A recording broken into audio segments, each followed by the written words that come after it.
Hi friends, మీ మాట నా మాట నా మనసులో అనమాట.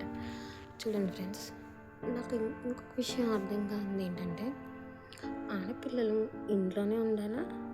చిన్నప్పటి నుంచి ఒక 10 ఇయర్స్ 11 ఇయర్స్ ఏజ్ వచ్చిన వరకు పర్లేదు, అందరితో ఆడనిస్తారు, తిరగనిస్తారు, అన్నీ చేయనిస్తారు.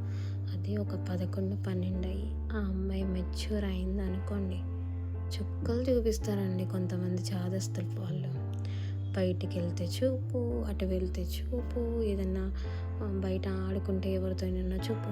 ఆ అమ్మాయి ఎవరితో చూస్తుందో, ఈ అమ్మాయి ఎవరితో మాట్లాడుతుందో. ఇంతేనా? ఆడపిల్లల మీద ఎందుకండి ఎందుకంటే చేస్తారు నాకు అర్థం కాదు. మీరు ఫస్ట్ నుంచి ఆడపిల్లలు కదా, ఆడపుట్టుకోబుట్టలేదా?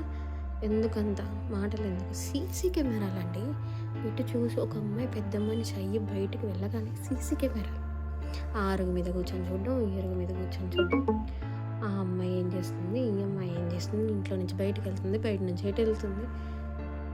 ఏంటంటే ఇది ఏ జనరేషన్లో ఉన్నాం మనం? ఏ జనరేషన్లో ఉన్నాం? కొంచెం అనుమానాలు తగ్గించుకుంటే మీ ఇంట్లోనే మీ అమ్మాయి పద్ధతిగా పెరుగుతుంది. అదే అనుమానం ఇప్పటి నుంచే స్టార్ట్ అయిందనుకో, మీ అమ్మాయి మీ చేయి జారి వెళ్ళిపోతుంది. అది గుర్తుపెట్టుకోండి. Okay friends, thank you.